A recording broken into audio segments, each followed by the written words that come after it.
Hey, hello everyone. Thank you for joining me today on this beautiful Saturday afternoon for our October webinar. Today, I'm going to be talking about overactive nervous system, how to recognize it, what to do about it. So I'm hoping it's going to be really helpful to you. Some of you, some of the names on the registrations I don't recognize. So I'm going to do a very quick intro just in case you don't know me. My name is Dr. Denisa Millette. I am a practicing psychologist and a professor of counseling psychology with over 23 years of clinical experience. My specialties are anxiety, trauma disorders, anxiety disorders, and women's issues, but also grief and loss. I am a founder of Safe Emotions Counseling Center, which is a practice based in Atlanta, Georgia, as well as DM Coaching, which is an international platform that's designed to support women really anywhere across the globe in creating a life worth of living, especially in aftermath of traumatic life experiences. I am originally from the Czech Republic, but I predominantly practice and teach in the United States and Canada.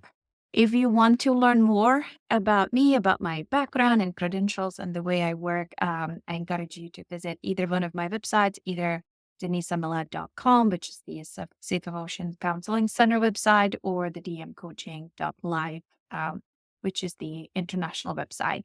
I will likely not be able to get to the Q&A in this webinar because I have clients coming in later this afternoon.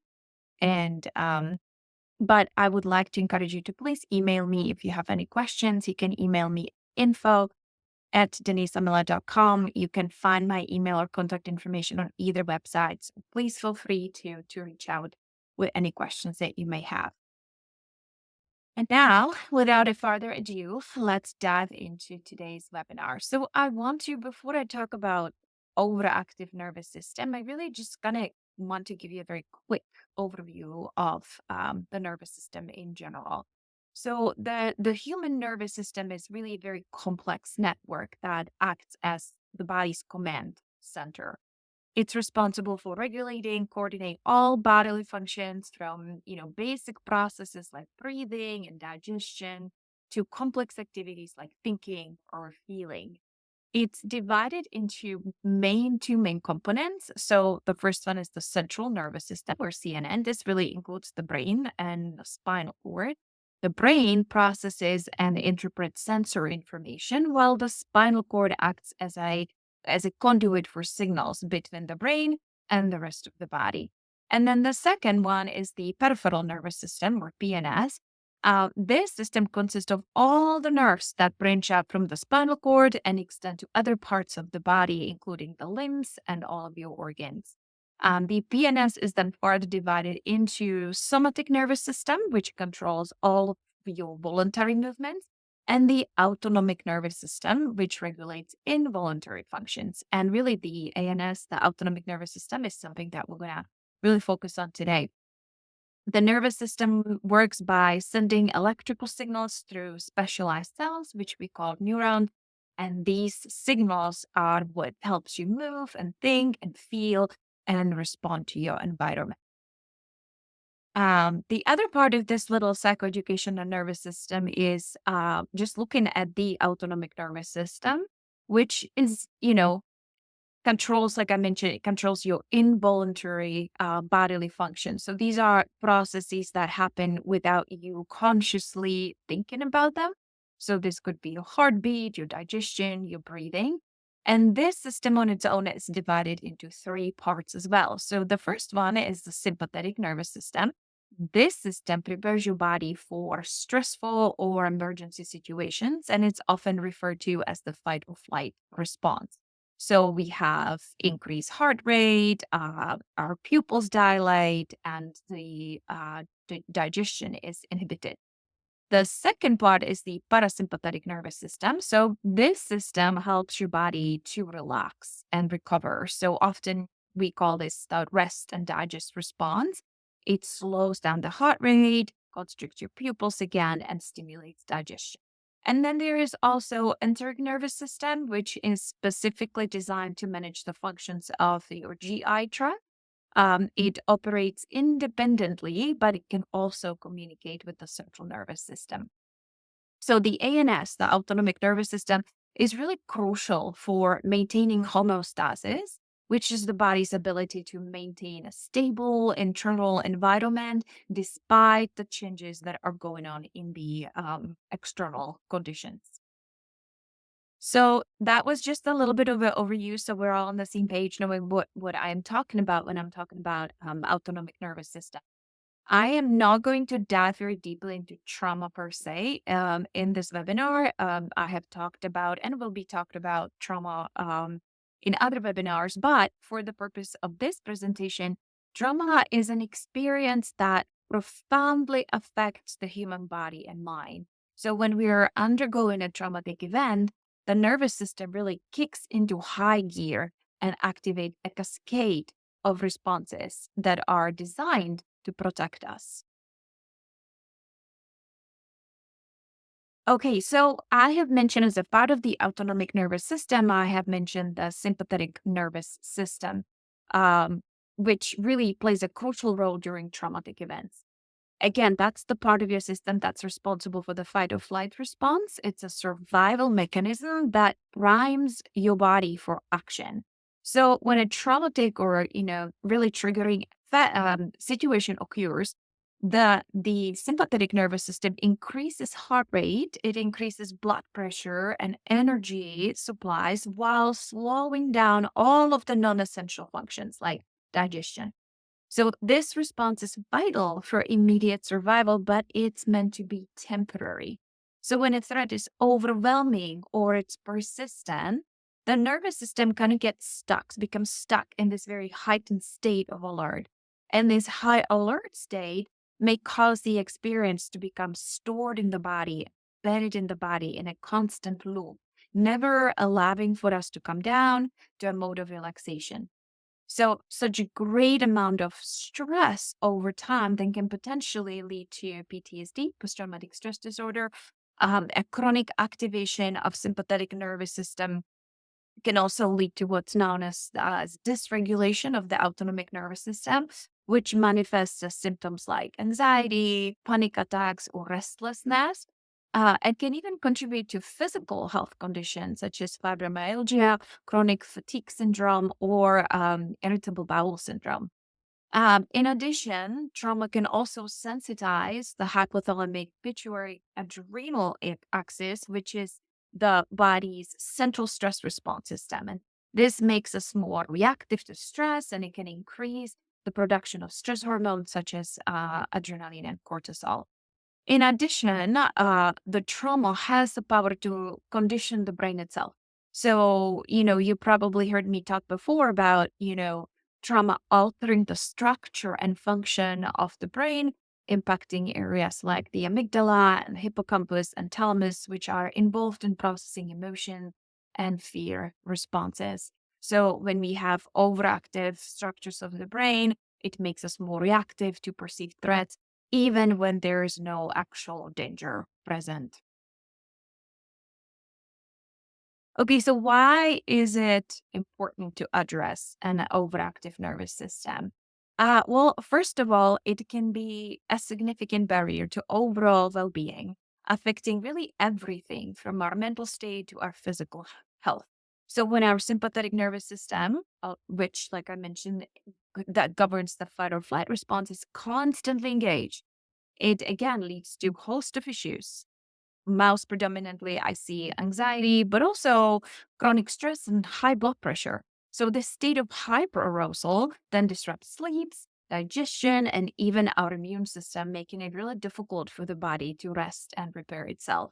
So by taking steps to calm the nervous system, we can actually improve quality of life and long term reduce a lot of these health problems. So, some of the techniques, and I'm going to go into the techniques shortly, but techniques such as meditation and deep breathing exercises and really maintaining a regular sleep cycle can help regulate the nervous system and promote the sense of balance in the body.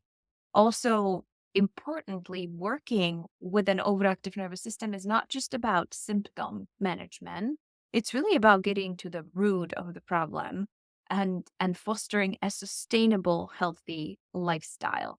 So, with the right strategies, it is possible to shift back into the parasympathetic nervous system, which is responsible for rest and digest, which are functions that allow our bodies to heal and thrive. Okay, so let's look more closely at some of these symptoms, common symptoms of a overactive nervous system. So it can really manifest in so many ways, like I mentioned, affecting our physical, behavioral, cognitive, emotional well-being. It's like having an internal storm that just doesn't seem to calm down. So physically, you might notice things like increased heart rate, unexplained aches or digestive issues, a lot of somatic issues. Behaviorally, there are changes in eating or sleeping patterns, which can also often be like a telltale sign, because all of a sudden we have this newfound reliance on substances for relaxation, right? Because we can't naturally relax. Cognitively, an overactive nervous system may lead to memory problems, difficulty concentrating, or persistent negative thoughts. And, honestly, even with trauma that is unprocessed, it really doesn't go anywhere. Your brain is constantly processing what has happened, even though you may feel like you're not thinking about it. The brain is working through it, processing it, but if there is no release of that information, no output of that information that came into the brain, we will notice difficulty with concentration and focus. It kind of feels like I have a veil over my head all the time, or I'm just like walking in a fog all the time. Emotionally, you might experience mood swings, irritability, or be overwhelmed.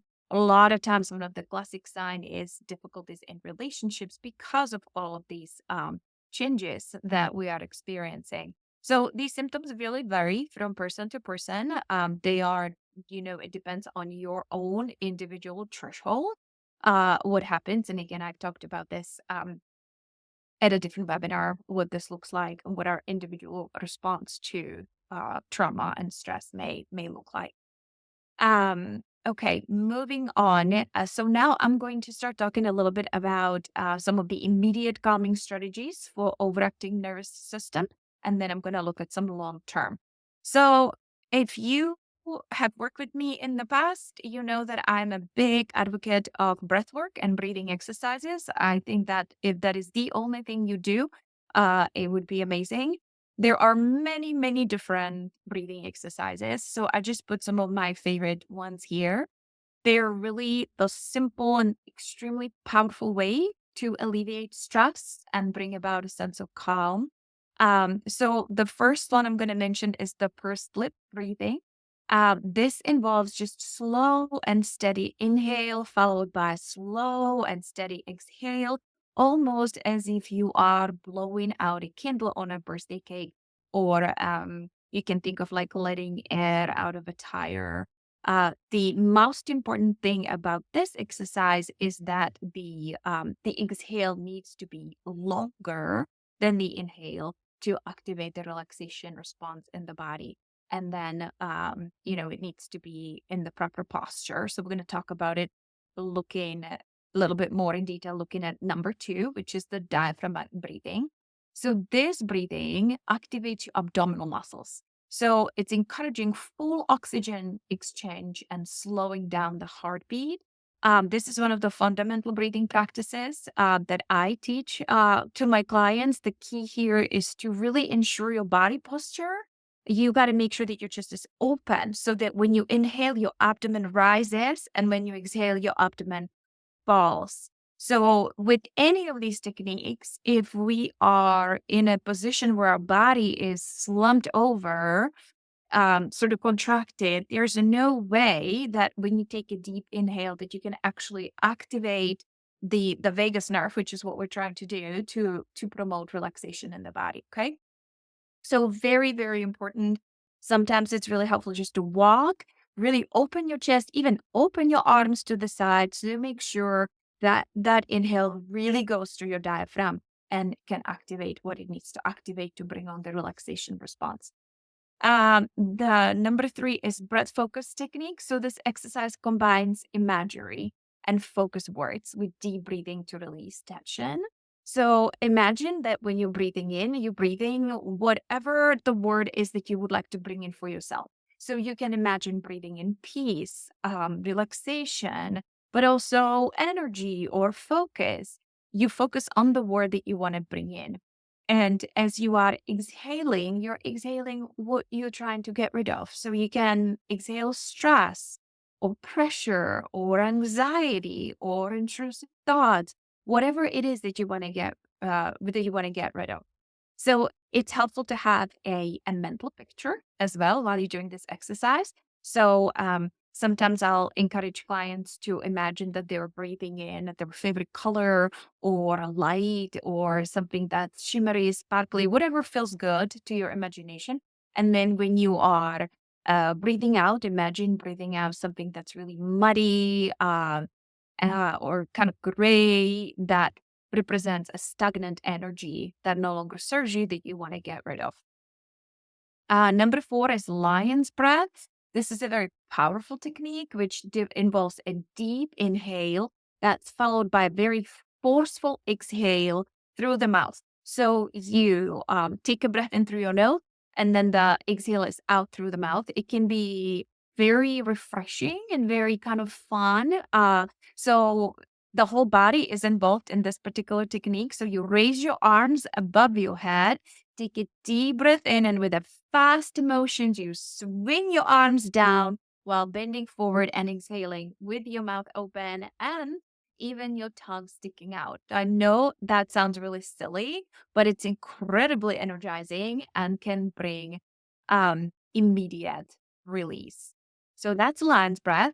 And then equal breathing. So that technique involves really inhales and exhales of the same length, which can be particularly helpful like before sleep, preparing the body for rest. So some of you may be familiar with what we call the box breathing, where you inhale on 4, hold your breath on 4, exhale on 4, and hold on 4. So the 4 is a pattern that you just, again, it's almost like you can imagine drawing a square up on 4, inhaling, holding on 4, exhaling on 4, and holding on 4. Again, very, very helpful. And as a bonus, I don't have this on the slide, but one of my other really favorite breathing exercises is the physiological sigh. So the physiological sigh, again, brings on more oxygen into the brain by really expanding our lungs. So what we do with this one is we take a deep inhale in, and then we take a tiny little one on top of it before we exhale and release. So it kind of looks like this. I think you can all see me a little bit. So I'm going to breathe in, then one more on top, and then let it all go. And for most people, once or twice, that's it, to already bring this relaxation, restoration response in the body. Okay. Sometimes you may need to do that for a longer period of time. But again, for a lot of people, one or two of these physiological sighs are amazing. Okay. Moving on. Okay. Grounding techniques are very simple again, but very powerful ways to bring yourself back to the present moment and really create a sense of calm and stability in the body. So I have 3 that I'm going to mention here, and then I'm going to throw another bonus one. So this is a very common, very commonly used famous technique, the 5, 4, 3, 2, 1 technique. It seems very simple, but it's actually really, really helpful. So this technique involves using your senses to ground yourselves. So we start with 5 things you can see. So look around and identify 5 visible things. Try to notice really small details. Then we move on to 4 things you can feel. So focus on 4 things that you can physically touch. So this could be the texture of your clothing or the chair that you're sitting on, anything around you. 3 things you can hear. So you're actively listening for 3 distinct sounds. It could be ticking clock, it could be an air conditioner or traffic outside or dog barking, whatever 3 sounds you can identify. And then two things that you can smell. So look for two different scents around you. It could be a candle, essential oil, perfume, soap, whatever it is. And then one thing that you can taste. So have a small snack. You can have, it can be a gum, it can be a piece of chocolate, anything that you want to taste. Sometimes if we use some strong tasting thing that can even engage our sensory farther and deeper, and it's very helpful. So slice of lemon, a really bitter, dark chocolate or something spicy can really bring us into the present moment and help us get grounded. The second technique that I'm going to mention here is the body awareness. So this technique really helps you focus on physical sensations. It's a mindful, we are doing a series of mindful movements here with this technique that bring attention back to the body, kind of helping you really dissipate that fog of anxiety or panic that you may be feeling. So we start by taking 5 deep breaths through your nose. And again, exhaling out through the pursed lips. And then you place both feet flat on the floor and you wiggle your toes. Just wiggle your toes. And then you can stomp your feet on the ground and notice the sensation. Notice the floor under your feet supporting you. We can also clench and unclench your fists 10 times. Press your palms together, hold for 15 seconds, and then release. Rubbing your palms together really briskly and noticing the warmth, and then stretching your hands over your head and then relaxing them down. So we used our feet, we used our hands. Those are really great grounding techniques. And also, I did want to mention the starfish technique here. That one is a great grounding practice too, if you can tolerate it. So maybe you are familiar with the starfish from yoga, because in yoga, it's a standing pose where you spread your legs with your toes pointing out and you spread your arms around above your head. And so you look kind of like a starfish, except when we use it as a grounding technique, we do it laying down on the ground. So you lay down on the ground, you spread all of your limbs, and you focus on breathing. So you laying that, you breathing deeply, your body's really open, receptive to the deep breath work, and you focus your attention on the feeling of the ground underneath you really supporting you. Okay, so that brings a lot of calmness into the body, a sense of safety. Recommended time for that one would be maybe 3 minutes, but if you can only do one or two, just do one or two. But again, great grounding technique. And then the other one I will mention works more with a cognition, helps with, when we have a tendency to dissociate, it helps to have someone who does this grounding technique with us. So you can have somebody to choose, maybe 3 different categories, and then name as many items as you can in each. So let's say, I would say, okay, tell me all the animals you can think of. Tell me all the colors you can think of. Tell me all the cities or all the movies. Then you can maybe even work on naming them in alphabetic order. Math problems, very, very helpful. So that cognition, working with that cognition also helps with some of the grounding. Okay. Mindfulness, very, very important, really being present. So mindfulness seems like a very large concept for a lot of people. Sometimes people don't know where to start. And I always, encourage people that the journey to mindfulness really could be as simple as savoring the taste of your morning coffee or tea, intentionally feeling the sun on your skin, or listening to very subtle sounds around you, eating mindfully, savoring your food, walking mindfully, right? Without music, without anything, just listening to the sound of your feet as you walk on the leaves and whatever, and noticing what's happening in your environment. So each of these moments is an opportunity to practice mindfulness and ground yourself in the present moment, so then we can kind of let go of the stress and anxiety. Okay, I'm gonna drink of water. I've been talking all day. Hmm. All right, let's look at some long-term healing approaches.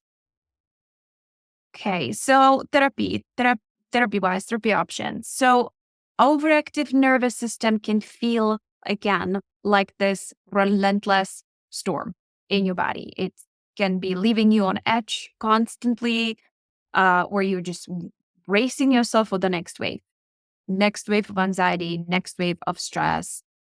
So one of the most effective therapies is trauma-focused CBT, trauma-focused cognitive behavioral therapy, in combination with mindfulness and mind-body practices such as breath work or meditation.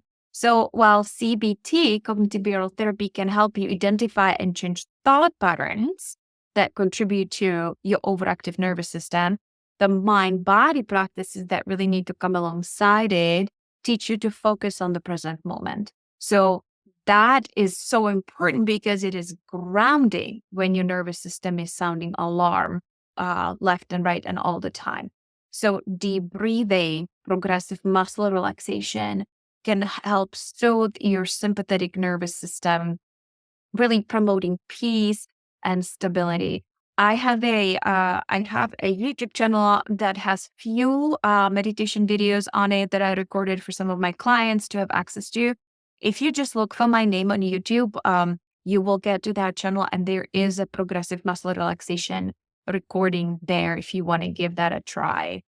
There are other evidence-based trauma-focused therapeutic modalities that can be very helpful in just calming down the system. And some of these that I have used successfully with clients, and now I'm training other people to use and work with clients, is dialectic behavioral therapy, or DBT, also cognitive processing therapy, or CBT, EMDR, the eye movement desensitization and reprocessing, and emotion focused therapy, EFT. So, if you're interested in this, you can look them up. There's a lot of information about them out there, but you can also talk to any trained, licensed, experienced professional to really figure out which modality may be the best fitting modality for you in particular.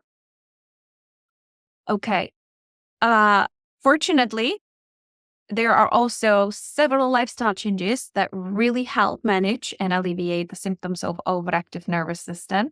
One effective approach is engaging in regular physical activity. There's no avoiding it. Exercise helps to release endorphins, which are natural stress fighters, right? Helping to calm the nervous system. But then other things like yoga, tai chi, and qigong, the martial arts practices, are particularly beneficial because they combine physical movement with mindfulness and breathing technique, which all promotes relaxation and balance at the autonomic nervous system.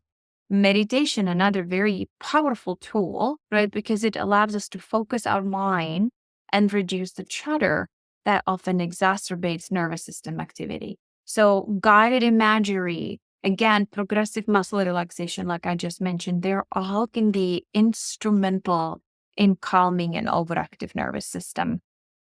Also, sleep. And I know that I mentioned that one of the symptoms of overactive nervous system is difficulty with sleep. So sleep hygiene is really significant, right? Because sleep really acts like a reset button for the nervous system, providing relief and recovery from all of the day's stressors. Because during sleep, the body goes into a state of deep relaxation, so the nervous system can kind of step back from the heightened state of alertness, as because that's what it maintains all day long. So one of the key functions of sleep is to support the brain's glymphatic system, which is like a waste clearance part of the brain that removes toxins that accumulate during waking hours. So again, in order for us to have a really healthy cognitive health, the sleep is absolutely necessary. And then for some dietary changes, nutritional supplements may offer relief, making sure that there's a balanced intake of vitamins and minerals, especially those that support nervous system function, can be a huge game changer for some people.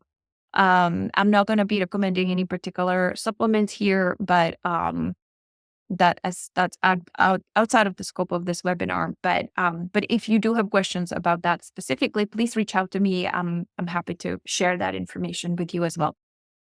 Okay. Okay, let's talk about medication for a little bit. So for some of my clients, medication may also play quite a significant role in managing an overactive nervous system. So let's remember that the primary goal of medication in this context is to restore balance and alleviate the physical and the psychological discomfort that's caused by constant overactivity. So, for instance, beta blockers are commonly prescribed because they help to mitigate the effects of excessive adrenaline on the heart, helping to reduce heart rate and blood pressure. Anti-anxiety medications can alter brain chemistry to promote relaxation and reduce symptoms of anxiety. So, in case of neurostorming, which is a condition that's characterized by a sudden onset of very exaggerated nervous system activity, a combination of certain drugs like some B blockers, beta blockers, opioids, and other ones may use to actually manage these symptoms very successfully. However, it's also important to know that while medication can be effective, it may also have quite a few significant side effects, especially if the medication is taken long term. So, in addition, of course, it should always be used in conjunction with other strategies such as lifestyle changes, therapy, relaxation techniques to manage overactive nervous system comprehensively. I have many clients who have come to me being on medication for very long periods of time and not really feeling any better. And, the idea is that, yes, it will help manage some of the most clinical symptoms, but you will still need to make sure that you have a healthy lifestyle. You still need to make sure that you process your experiences. There's no healing without all of these different components. Okay. And then, of course, the support system. So, navigating through any kind of a trauma processing, grief, loss is a journey that no one really should have to embark on alone. So, building a solid support system is a significant step in the healing process. And just having access to a network of care and understanding and resources can really make all the difference. So, a very important part that, sometimes we need to remind ourselves is that support system is not a sign of weakness, but it really is the opposite. It's a testament to your strength and commitment to healing from these experiences. Because each step that we really take towards this is a step towards resilience and healing. So, tons and tons of research out there on the importance of social support and having a support system when recovering from adverse life experiences. So in terms of that, so if we kind of look at the professional help versus community support, so professional help, again, often in the form of therapy or counseling, provides us with a very structured environment where, where we can explore the depths of traumatic experiences. With a licensed psychotherapist, it is a very professional relationship. So there's not necessarily a whole lot of it doesn't feel always like talking to a friend or someone because there is that professional aspects to that. Therapists can offer all kinds of strategies, tools that are tailored to your needs, really help you kind of navigate emotions, reactions in a very safe space. Sometimes, especially talk therapy is really about just holding a safe space for you as a client. So again, invaluable guidance. In terms of professional help, especially with dealing with complex trauma or PTSD, where that professional intervention can be really critical to recovery. On the other hand, we have community support, which offers a different kind of healing. So it's really the comfort that's found in a shared experience and the strength that's very encouraging. It can manifest in many different forms. There are support groups and local community, initiatives through hospitals and doctors' offices that really help provide education and engagement, and sometimes even like opportunity to re-engage with life. So within these support groups, there's a lot of times, like I said, the sense of community, a sense of belonging and understanding that can be really affirming for those people who feel very isolated by their experience. Um, okay.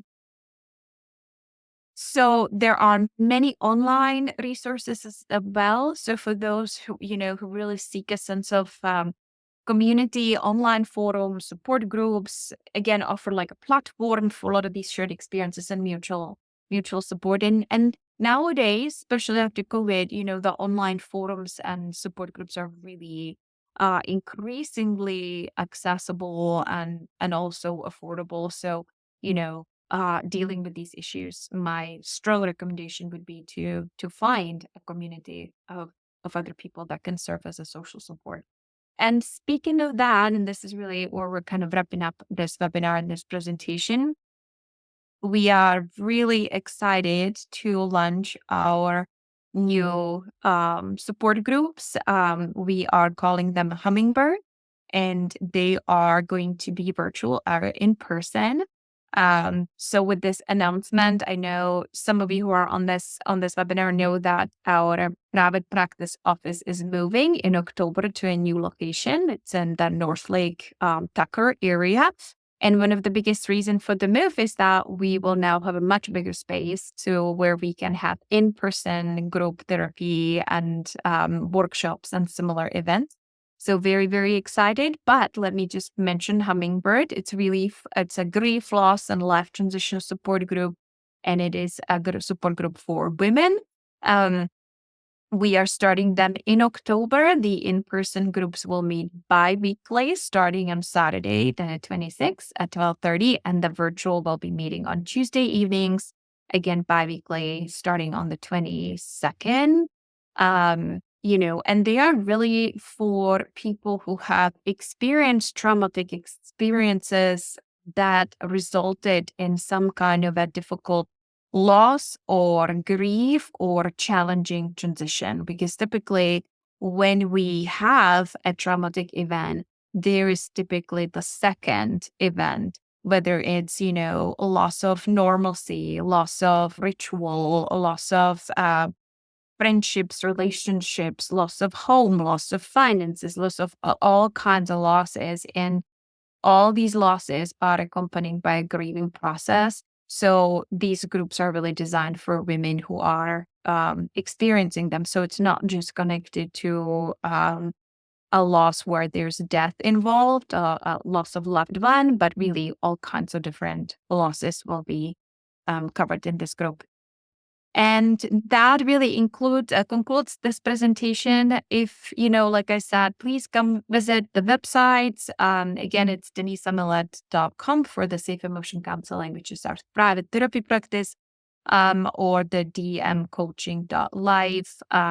Both sides have information about the Hummingbird groups and about other events. So please email me info@denisamillette.com.